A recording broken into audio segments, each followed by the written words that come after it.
What's going on, everybody? This Afro Think Tank. So once again, all right, I accidentally slipped into Asian TikTok, all right, Asian YouTube and all that. All right, slipped right on over there. I was drinking my matcha. All right, just started drinking matcha. Everybody was talking about damn matcha. Found that it ain't nothing but goddamn ground up green tea. Green tea, matcha, same shit. All right, but apparently, all right, it's the Koreans, all right, South Koreans versus everybody. Okay, and I don't know whose side the Chinese on. All right, and y'all guys going back and forth, and it all started. Okay, the whole thing started off with people getting mad at a goddamn concert where they was playing appropriated African American music. This beef, all right, this is kind of like music beef, all right, but it's like music beef slash don't you know, take pictures of me. Listen, everybody's not ready to be having their picture taken, right? Even I know, I be in Nigeria. There's some places I go, right, where people are still kind of like worry about people with cameras and shit, all right? Now I get offended. I'm like, motherfucker, you see everybody with their cameras? But apparently, if you hold your camera in portrait mode, they think, you know, that's normal. But if you put that shit in landscape, you must be a goddamn spy or some shit like that, right? But look, everybody's not at the same place, you know, as far as technology. And this whole thing started off, you know, with some Koreans, you know, somehow sneaking a big ass industrial sized camera inside a concert. I don't know how they did that. Like, how do you sneak a big ass, like, you got yourself, how do you sneak a big ass camera past security? They weren't doing the damn job. That's the problem, right? And, you know, they ain't want the concert to be recorded. For what reason? I don't know, because usually you would advertise some shit like that. But whatever, right? And then one thing led to another, and now everybody is at war. All right, you got Filipinos involved. Somehow Brazilian people got involved. And they not even Asian. There's some Asian people over there, but you know, they in there. You got the Asian Americans being involved and shit. This is a whole diaspora war. Way more interesting than, I understand now. All right, I see why y'all watch us African people in our diaspora war. That shit must be entertaining, all right? You know, it's different when it's happening to you. It's like, you know what, why y'all always watching us and shit, huh? We need to stop doing this in front of all these people, huh? Showing everybody what's going on in the house, you know? But then when it happened to other people, I'm like, oh shit, you see that?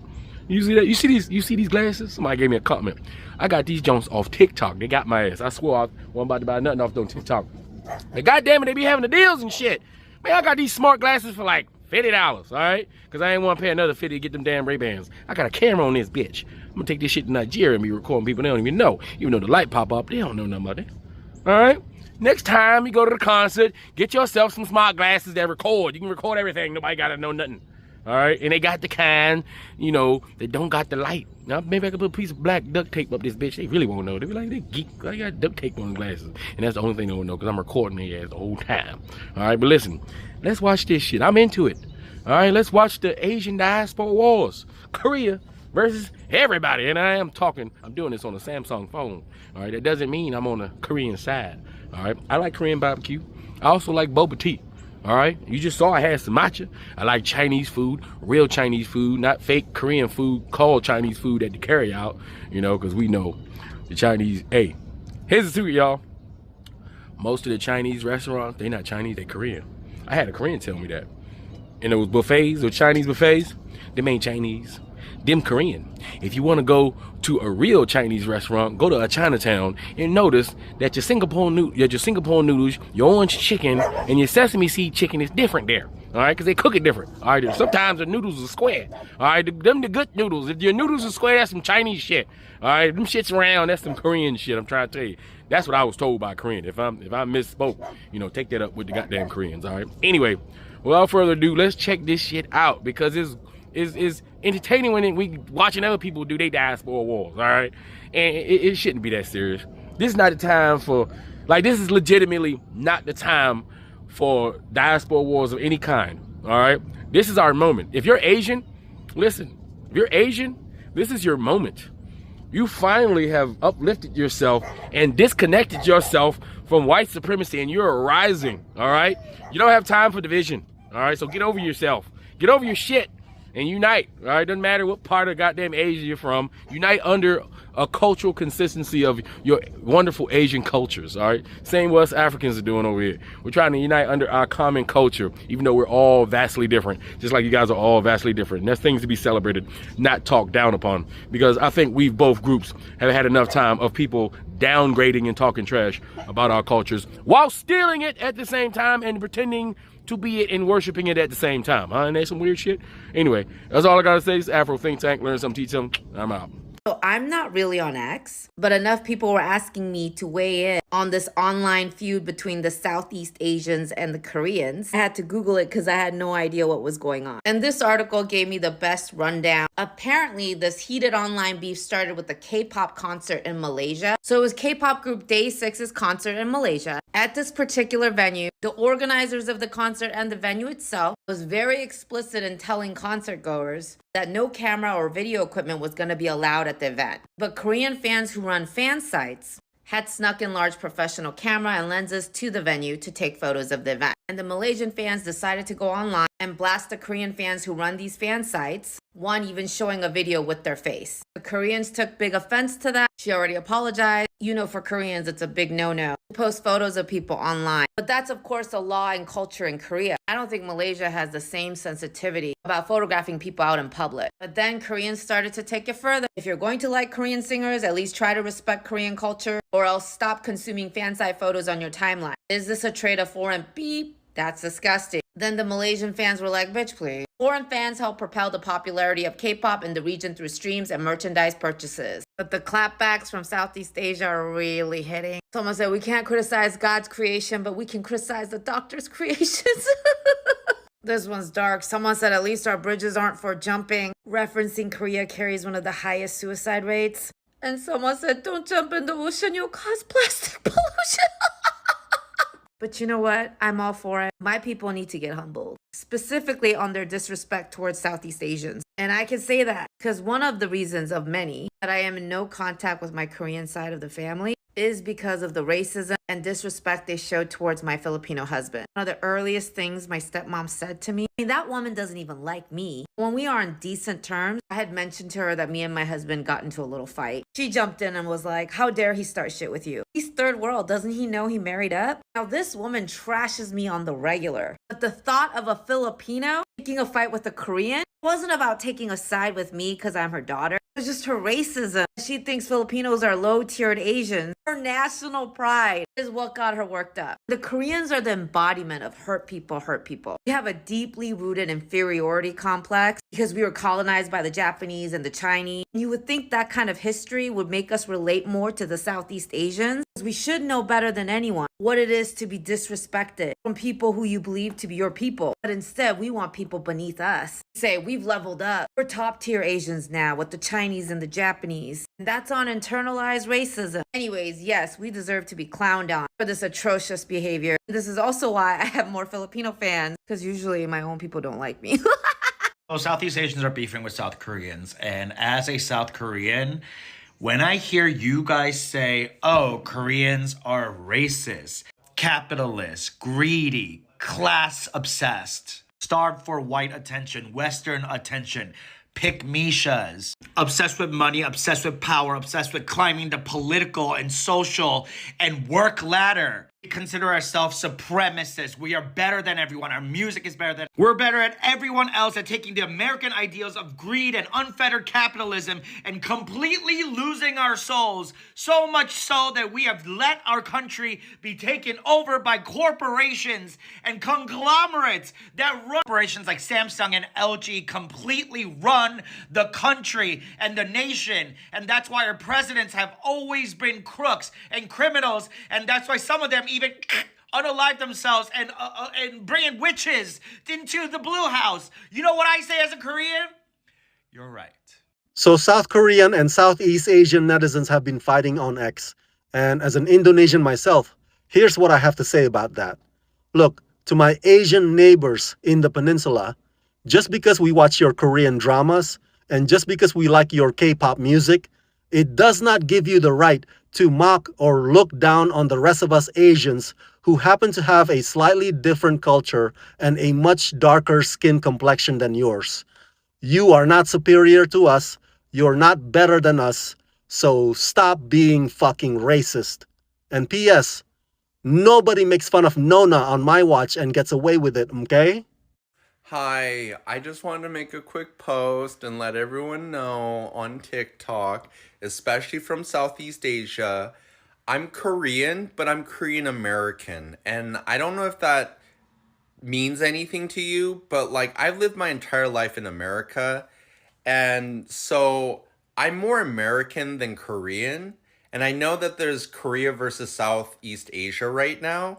And I don't think it's fair that I'm being pulled into it because even in America, it's really hard to be accepted as an American based on my ethnicity. And even in Korea, I'm not seen as Korean. But yet, when there's hate, I still get that.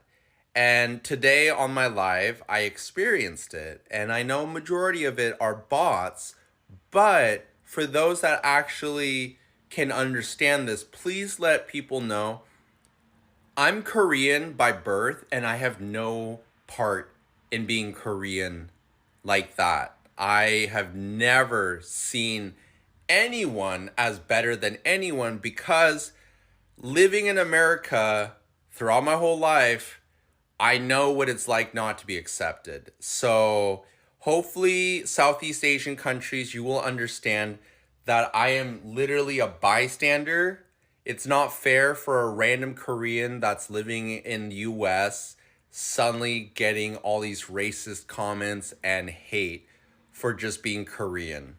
And I'm Korean American, if that matters. Meaning, I'm barely like, I like to be seen anything but Korean because my entire life I've only been seen as Korean when I'm not even in Korea. So hopefully that clears some stuff up. If you guys are from Southeast Asia and throwing hate towards me, I I don't know why this is happening. So yeah, thank you. You can't tell me this whole beef started with a Malaysian concert. Apparently, there's a K-pop group called Day 6 that was performing at a venue in Malaysia. The organizers of the venues did not want concert goers to use cameras or videos during the performance. However, South Korean fans are going to do what South Korean fans are going to do, okay? And sneak in a large professional camera into the venue and took photos of the event. It's like they want to be seen. Now, Malaysian fans call them out online with one posting a video showing the face of a fan site operator. This is what lit the field because everything after that was open season, okay? Twitter literally became their battlefield and they were dragging each other for filth. At first, I couldn't believe that this whole thing started because of a concert, but when you look deep into it, it seems like that these two groups have had tension between each other for a long time, and you could see it in the way they were cussing each other. This whole thing comes down to who's the face of Asia when it comes to beauty and entertainment. So when you have South Koreans calling other Southeast Asian monkeys because of their natural darker skin tone, it's weird, okay? It's super weird because at one point, Lee used to be the it girl for South Korea. Southeast Asians retaliating by calling South Koreans plastic because apparently South Korea is the mecca for facial surgery. Listen, this is not going away, but it kind of reminds me of this ongoing beef that we all have seen between Lebanese and the rest of the Middle East. Learn how to get along. Rant a little about Asians who want to be white so bad. So I'm black and Asian, and I grew up with Asians that wanted to be white. And what's funny is I wanted them to accept my Asianness, but I later learned that they didn't even want to be Asian to begin with. Growing up, I hated being Asian. I hate being Asian. I hate being Chinese. Later in life, when I reunited with a lot of these friends that didn't accept me as Asian, we realized that the same source was telling us that we weren't enough, and we didn't appreciate ourselves and our culture. I didn't appreciate my blackness the way that I should have, and they didn't appreciate their Asianness. But I say all this to say, I see a lot of discourse of Asians attacking other Asians, Asians attacking Asians, and Asians attacking white people, but really it's just this ideology that we're all up against that tells us that we're not enough. I don't think that attacking people is going to solve this issue. I think really getting to the source of why we don't appreciate ourselves and our culture is going to be the solution. Otherwise, we're just fighting each other, which is exactly what the system wants. I recently watched one of my favorite Malaysian creators say something that really stuck with me. That when some Asians express hatred towards white people, it's often rooted in hatred towards their own culture. As an Asian man growing up in America, I see this all the time, the message of, don't call me Asian, I'm just American. Like our identity is something to erase instead of honor. But many of our parents didn't get that choice. They came here facing language barriers, racism, poverty, pure survival, and the privilege we grew up with sometimes creates distance from those roots. This hits especially hard for Southeast Asians, many of whom came as refugees. Assimilation wasn't optional, it was often survival, and the struggle often goes unrecognized. What that creator said felt true. We don't learn to appreciate our culture, shame can turn into self-hatred.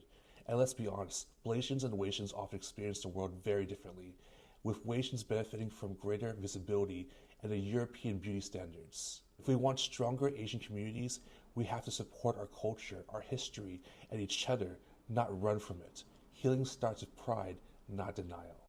One thing that Koreans do often that I absolutely despise is looking down on Southeast Asians, that they're somehow not as good, that it's an insult to be mistaken for Filipinos or Thai. And a lot of this comes from Koreans' perception that these countries are poor, they're less developed, which are very outdated perceptions, by the way. And not to mention, Koreans, like many East Asians, idolize pale skin. They tend to just not like darker skin tones. Just look at the issue of Copinos, where Korean men go to the Philippines, sleep with Filipino women who become pregnant, and the men just run off back to Korea, abandoning the mother and their children. And a big part of why this happens is because there are a lot of Korean men who think these women in these countries are just playthings for them because they come from a richer country with more money. It's an absolutely disgusting mentality. But Koreans should not treat people from the ASEAN countries like this, not just because it's the decent thing to treat everyone with respect and dignity, but also for the reason of karma, because have Koreans forgotten Pyeongjahoran when the Qing invaded Korea, called Joseon at the time, in 1636? The Qing dynasty was a country raised by the Jurchens, known as Yeojin in Korean. The Jurchen people lived in northeastern China, right above Korea. They were semi-nomads who generally lived in tribes without a central authority. And for the longest time, Koreans treated the Jurchens terribly. There's a passage in the veritable records of the Joseon dynasty, otherwise known as Joseon Wangjusilok, that writes, "These Jurchens are beneath us and they are our servants." Joseon would repeatedly attack and harass the Jurchens. They would invade and take land. They would decimate their people. They considered them savages that needed to be put in their place. Well, guess what? These savages raised an empire. They united under Nurhaci, defeated and humiliated the Ming dynasty. Then they invaded Joseon, got the king to surrender, in which the king of Joseon knelt 3 times and bowed 9 times in front of Qing's emperor at the time, Hong Taiji, and promised to be their servant state. This part of history is called 삼전도의 굴욕, the humiliation at 삼전도. This is how proud the Joseon people were, that they recorded this as humiliation because they never thought these people that were below them would ever grow to be so strong. But this was not humiliation. This was karma. And you know what? This can happen again. Sure, Korean culture is riding a high right now. Korea is economically advanced and whatnot. But there is a future where Southeast Asian countries become so much stronger and richer than us and have way more cultural cachet than us. It can happen. And you know, at the present state of how Korea is going, it will happen. And the kind of relationship we will have with them then will be determined by the kind of relationship we have with them now. It's not that people should be nice to people only because of the fear of potential payback later down the line. Being nice and giving respect is the bare minimum. I'm saying this because there are a lot of Koreans who need to hear it this way, because a lot of Koreans instinctively put people in levels and treat them accordingly, not knowing that these levels are completely arbitrary and they also shift all the time. Especially when Southeast Asians have been nothing but amazing to Korea, even when we were the poorest country in the world. Because have we forgotten how the Philippines and Thailand deployed thousands of troops to help the South in the Korean War? So to all the Koreans who think that they're better than others, they're better than Southeast Asians, get out of here with that. 그런 생각을 한다는 것 자체가 네 인간성 극을 알려주는 거야. 반성해. Southeast Asians, I got something to say. Listen up. Clear that some of you have been mistreated by a Korean. And as a Korean person, let me just say this. Me too. I grew up chubby and closeted gay in the 80s and 90s. So I had a childhood bully. And I recently stood up to that childhood bully. I said, you can't talk to me like that. She was not happy. Her name is Amma. That's right. My childhood bully was my Korean mom. I know exactly what you're going through. Koreans can be the meanest, most brutal, most honest, to your face, nasty people in the world. All at the same time, arrogant, supremacists. We believe our shit don't stink. And there's a reason for that. Korea deals with an inner feeling called Han. Slow, bubbling rage that comes from being colonized and oppressed by Japan and China over and over and over and over again. And because of this, we carry around a victim mentality. I've never processed trauma. They just carry it around with them. Which is why hurt people hurt people. Koreans going to the Philippines and acting a fool. Going to Vietnam, acting a fool. Going to Malaysia, acting a fool. Because when someone doesn't process their trauma and they believe they are the victim of their story, they are never going to look within themselves to see what's wrong within. These are the type of Koreans you're dealing with. There are a lot of different Koreans out here, and they're not like that. South Koreans should be the last ones talking down on Cambodians right now, especially when your own president Lee Jae-myung out of his way to post in both Khmer and Korean saying, if you dare mess with South Koreans, it will ruin you and your family. Did it look like I was joking? Do you understand how crazy that sounds given what Cambodia is going through right now? There are families in Cambodia dealing with political instability, fear, tension with Thailand, temples being damaged, bombs being placed. Instead of showing solidarity, you're feeding into nationalist energy. And let's talk about this Scambodia narrative. Scam rings exist in multiple parts of Asia. Thailand has had them. Korea has had them. China has had them. This is not unique to just only Cambodia. So when people try to call Cambodia Scambodia, that's not criticism of crime. That's slander against an entire country. When a president posts something that aggressive without clearly separating criminals from Cambodians, it gives Thai nationalists permission to run with that narrative and dehumanize Cambodians even more. That is reckless, ignorant, and insensitive behavior. This is how rifts get worse. This is how division grows. If we're talking about pan-Asian unity, then that unity cannot exist. Some of y'all feel comfortable mocking Cambodians during a vulnerable time. You can condemn crime without disrespecting a whole nation. And to be clear, this is not hate towards Koreans. This is accountability toward leadership and rhetoric that causes harm. Peace for Cambodia, peace for Thailand, save Cambodia, and peace for our region. Something we need to talk about is East Asian racism towards Southeast Asian cultures and populations. So for context, I'm ethnically Chinese, but grew up in Southeast Asia and call the region my home. And the amount of microaggressions and subtle racism I've seen perpetrated by East Asian populations to their Southeast Asian counterparts is quite alarming and something I think quite a lot about. There's a very common ethos and narrative that runs throughout a lot of East Asian communities that see Southeast Asian populations as inferior to them, almost like service workers. And this is perpetrated by the growth of the domestic labor economy and the export of such from Southeast Asia into more developed East Asian countries and worldwide. And this is a really difficult concept for me to reconcile because obviously I did grow up privileged and East Asian presenting, which allowed me into a lot of predominantly East Asian spaces where I would hear conversations about Southeast Asians and domestic work and feel really uncomfortable because that was the world I grew up in and the world that I still call home. And sometimes I even find myself, to my dismay, code switching and presenting myself as Chinese or ethnically Chinese and having that identity take priority over my Southeast Asian one when I'm trying to make certain friends or fit into certain East Asian predominant groups. So I don't know what you guys think about this, but this is an issue that's really close to my heart. And as someone who straddles both East Asian and Southeast Asian identities, I really am not sure how to reconcile them and bring justice because this racism should not be able to continue going unchecked. Okay, so now I'm kind of up to date with the whole sibling things because I looked at it. Yo, chill.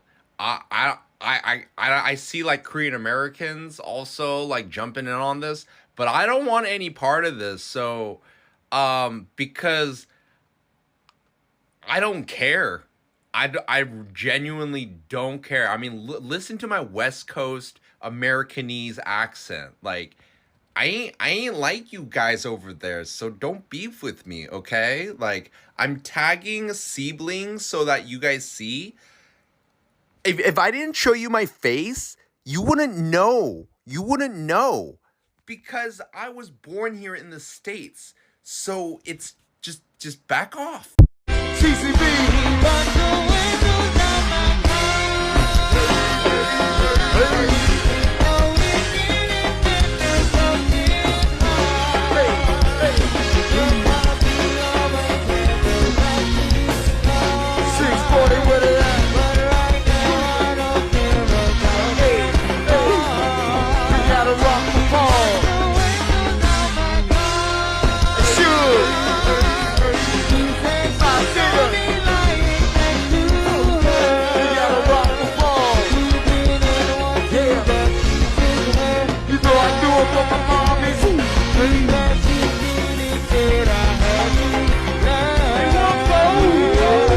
Free Sudan! Boycott diamonds and gold! Free Sudan! Boycott diamonds and gold! We most definitely cannot forget about the people of Sudan! Thanks for watching Afro Think Tank. Don't forget to like, share, and subscribe. And follow me on Substack and Patreon for more content. Remember, it's Pan-Africanism or nothing.